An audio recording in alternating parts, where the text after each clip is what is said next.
Hello there, everybody. How you doing today? Sorry, my face is not in this one. We're hard at work, working on end-of-year content. Whole bunch of stuff to do, so we got a lot on our plate, so gotta cut corners here and there. Also, if some of the editing might be weird in this one, because, like, copyright is a thing with other companies, there might be, like, some footage and some stills, so again, it's the whole thing. Just bear with us, thank you. So last night, at the time of this recording, by the time you see it, it'll be 2 nights later, whatever, Game Awards. We just saw the Game Awards 2021, and like, I know there's a lot of criticism leveled at the Game Awards. It's got its problems. It's really got a lot of problems. You know, it's really, really overhyped. It's way too long. Way too long. 1,000 times too long. It's really annoying how they have these really important awards categories that are just kind of like tossed out without much fanfare, like before the show has even started. You know, by the end, getting tired of all the shooters. There's just so many shooters. Whatever. It's got its problems. I still like it. Personally, I still think it's fun, even if it's too long. It's something to put on and do something else. And it's like a little mini E3. You know, there were a lot of really cool trailers, really cool reveals. I like it. I appreciate it for what it is. That's not the point of this video, though. Nintendo was not really there last night. They didn't really have any news to give us. I know that some time ago I predicted that they would show us Breath of the Wild. And I know a lot of people say, like, no, Nintendo doesn't show stuff at the Game Awards. It's wrong. I don't know why I keep seeing it. Breath of the Wild gameplay reveal at the Game Awards. DLC reveal at the Game Awards. Bayonetta 3 reveal at the Game Awards. They do stuff at the Game Awards sometimes. It's a thing. This year, though, I was completely wrong. And it's funny because right before the show started, I was, like, talking to Kane, and I was like, you know what? I'm starting to get that little tingle in the back of my neck that tells me Nintendo's gonna do an opposite, because they always do what we don't think they're gonna do. And this time, we're all expecting something, and they could just do nothing. And that's exactly what they ended up doing. I don't get credit for it, because I've been calling Breath of the Wild 2 this whole entire time. Right there at the start, though, I was like, you know what? I don't know about this. And they didn't.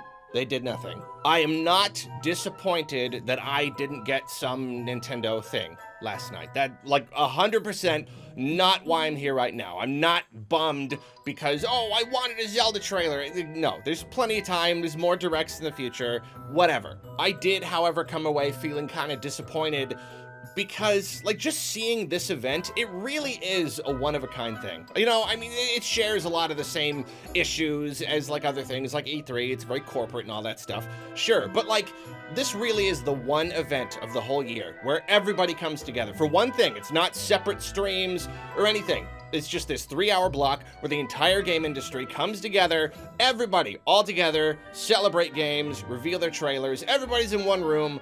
It's awesome. It's a very special event. And the fact that Nintendo would even consider just not bothering at all, it's disappointing. It's really disappointing. It's just a great opportunity that you don't get throughout the year. And then even just like from a business perspective, like gaming is not just about, it's probably all gonna sound really weird, but gaming is not just about making good games. It's so much of it is like the marketing, and marketing isn't just commercials. It's maintaining this idea, this feeling, this like almost like a social pressure thing that like your game is something that people want to be experiencing right now, or that just like you as a company, you're there, you're present, you're always trying to get new people. Like relevance is important, and the way to stay relevant is to stay in front of everybody. And my fear here is that Nintendo might be getting you know, maybe I'm reading into this too much, whatever, but that's just what I do. I'm worried that they might be getting a little too complacent. The sales are great. You know, they're running their like mainstream ads and the Super Bowl ads, and they're hitting with the family markets and all that stuff. And like, and that's great. And it's great for them that they're having that success. But like, I don't want that to make them start resting on their laurels in any area at all. And like overall, they've done way better with the Switch in this regard versus something like the Wii U. Like they made themselves relevant again through a lot of their decisions and the marketing and stuff. Like they've done a great job, very good job compared to in the past. But like relevance is something that you have to continually fight for in the gaming space. It's not something you achieve and then you're done. And then you just like, you know, kick back and watch the sales keep coming in. It's like Super Bowl ads for Pepsi. Do they need ads to remind people what Pepsi is and like to sell it to them? No, they don't. Everyone knows what Pepsi is, but you need to keep people looking at Pepsi, because the less people hear about it, then the more they're gonna go drink Coke or whatever. Like, I don't know, it's weird that you have this event, celebration of games, everybody is there, and yet any newcomer, like, just watching this, doesn't really know much about any of the game companies.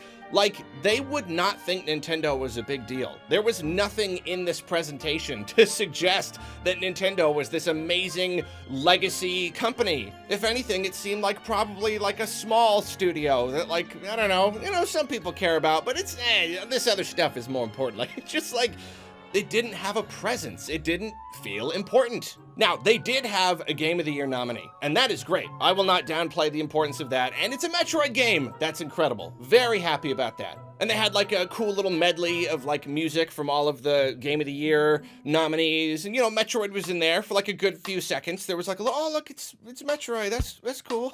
And Dread did not win Game of the Year, but it did win Best Action Game, which is great. That's great. It's so great. But like overall throughout the show, like Nintendo, just like iconography and game footage, it was just like not there. And like other Game of the Year nominees for all different categories, they were all there. Like, like Psychonauts. I saw tons of Psychonauts clips, but like there just wasn't a lot of Metroid or like anything. You wouldn't even know Nintendo was a thing watching last night. So many other games and companies were represented all over the place. Executives from these companies and devs all talking about their companies and their games and everything. And it's just like, where was Nintendo? Doug Bowser was there to accept the award for Best Action Game, but like it was it. Like beyond Metroid's presence, the best that they had was basically a commercial that like aired between the segments. It was like just like a sizzle reel of like 2022 Switch games. It just kind of went by. And that was it. Like that was the Nintendo thing at the Game Awards, was that little sizzle reel that played during the commercials. It's just disappointing, and it leads me to the next part of this discussion. And okay, you know me, I love Nintendo, but I want them to be more. I am open about that. I think they have the ability to be more. I think it would benefit them to be more. That's what I want. Plenty of people don't feel that way. If you don't feel that way, just stop watching. I won't blame you. I won't blame you for the abandonment or whatever, the views. I don't care. Just, you don't have to watch the rest of this. There's a lot of people out there. You know who you are. You feel the way that I do. You got that, like, yeah. That little, like, you doing that little nod right there. Like, you can stick around. Okay, so, like, tell me if this is relatable to you. So, like, even if I really love Nintendo, there are certain events and things that kind of, like, kick my frustration into overdrive. Like there's always that kind of low level jealousy of like the rest of the industry and wishing that Nintendo could do some of that. There's always like there at least a little bit, but like sometimes something will happen and it will just kind of boil over into that full Nintendo depression. It doesn't last very long, but there's like a couple days where it's just kind of like, oh man, does anyone else get that? Is it just me? And like I had this coming because I recently got an Xbox Series X and I'm enjoying that. So like I already went into the Game Awards kind of with that like, why can't Nintendo be like this mindset, between my Xbox and my PS4, I've already got so much amazing stuff to play, and I'm just seeing all the amazing things that the game industry is doing. And like, I'm watching the Game Awards. I'm seeing the whole industry come together. I'm seeing so many amazing games in like all these ways that people are pushing the medium forward, delivering these huge, impactful experiences. And I'm not just talking about AAA. I'm not just talking about big shooty games or whatever. Like, no, like, in the AAA space, yes, there are people doing amazing things. And then in the indie space and in the middle tier, like, there's so many people doing so many amazing, mind-blowing things with games. Even in like little $20 indie games, they're doing so much amazing stuff, making these incredible experiences that just stay with you forever. So I'm watching that, I'm seeing all this at the Game Awards, and like eventually the family games category comes up, and like Nintendo, they had it. They had it. All 4 out of the 5 nominees were Nintendo games because they're Nintendo. They're the family company. They make the family games. Sure, they're not going to make the big AAA shooter that wins everything, but like, they got the family category, right? No, the single game that wasn't Nintendo took it. It was It Takes Two, which actually went on to win Game of the Year as well. And it's just like, why is that? But then, like, you look at it, and it's like, okay, well, It Takes Two is like this big, like, I don't know a whole ton about it from what I've seen and heard. It's like this cool co-op thing with a bunch of really interesting asymmetric co-op gameplay and like cool visuals, and it's really creative and like a really deep, like emotional story. And I mean, it won Game of the Year, so like that tells you something right there. But it's a family game. It's okay, what did Nintendo have? Mario Party Superstar. Okay, well, you know, it's Mario Party's cool, but like it's Mario Party. You know what to expect. New Pokemon Snap. I love new Pokemon Snap, but it's Pokemon Snap. Again, it's nothing beyond that. Mario 3D World plus Bowser's Fury had at least more of a chance of competing. I think maybe if Bowser's Fury was a full game instead of just like a little thing tacked on to what was already a port, I think that didn't do it any favors. And then like WarioWare, you know, WarioWare's cool. Not a massive audience. It's, you know, it's mini games. It's cool, but like that's what Nintendo had, and it's just kind of like, it takes, like, the one non-Nintendo thing won, because it was a game that, like, someone had this passion about and turned it into, like, a big, cool, I don't know, lasting experience. It Takes Two was a family game that still managed to tick every box of, like, what a game can be. And whenever this conversation comes up, we gotta address, no, not every game has to be deep. Nintendo, they love simple fun. And that's like an interesting thing about them. Lots of people like simple fun. That is an okay thing to like. You know, like if WarioWare was your game of the year, more power to you. But it's like seeing those nominees and looking at Nintendo's presence here in an event like this, it's easy to see that like the simple fun lovers are not the majority. And I'm not like really trying to launch into a big massive thing here about how simple games are bad or whatever. I'm just trying to look at like what the rest of the industry is paying attention to, like what people generally value, and like knowing that Nintendo very rarely delivers that. And they do deliver it sometimes, just not as much as I feel like they could. You know, Breath of the Wild is definitely like, well, yeah, that's a big cool game and it's amazing. Like that's absolutely one of those like Game of the Year contenders right there. Even Splatoon, awesome game. You know, like they do have them. They do have them. They don't focus on them as much as I feel like they should. And I always feel that, but just seeing this and seeing that family category, it just kind of, I don't know, just kind of spoke to me. And like, it was really cool. This is gonna sound weird. I love Metroid, I love Metroid Dread, and I'm not like trying to say this is gonna come off as wrong to people. Whatever, I'm gonna power through it. It is so cool to see Metroid Dread up for Game of the Year. So cool. But also really frustrating knowing beyond a shadow of a doubt that it would not win. I would have bet money. I knew it wasn't gonna win. Like, I love the game, and it's probably just what Metroid needed. Like, it's the Metroid that we needed, but like, it's really got nothing big going for it beyond just being like, it's a Metroid game, and it's really polished, and it's really good, but like, it doesn't really break any boundaries. It doesn't really push out of the medium forward. The other nominees were like these super, like, just big creative experiences that kind of like do something unique that you can't exactly get anywhere else, you know? At least not that particular flavor. And like, Metroid Dread, the best it does is be a Metroid game and be like a Metroidvania that's really polished and great, but it's still not like, it doesn't do anything in particular that other Metroidvanias don't really do. Really solid game, but it wasn't mind-blowing, especially to people outside of the Metroid fan base already. So like, I knew it wasn't gonna win. Great game, but also the kind of game we could have gotten 10, 15 years ago. And it would have been great, but it doesn't have the same impact now. And like, that's the best Nintendo had to offer this year, was a game that I knew could not possibly win.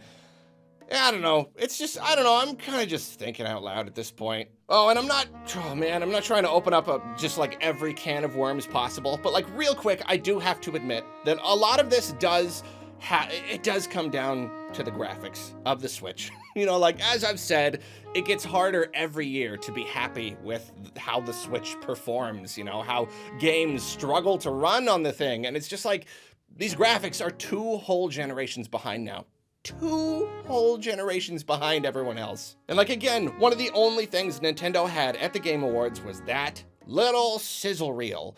But like, after seeing so many mind-blowing games throughout the whole show, every time I saw that sizzle reel, it was just so like blah. Like, which is funny. I'm excited for those games. I can't wait for Breath of the Wild 2, Splatoon, Kirby, all that stuff. Like, really, they're gonna be great. I can't wait to play them. But like, I'm going back to the public opinion thing here. I'm going back to like the relevance thing. Like, even as someone who wants to play them, in the context of the show and the whole rest of the industry, it was just kind of like, great. Is this really all Nintendo's got? So many companies had new trailers for previously announced games just to hype them up, just keep the trailers coming.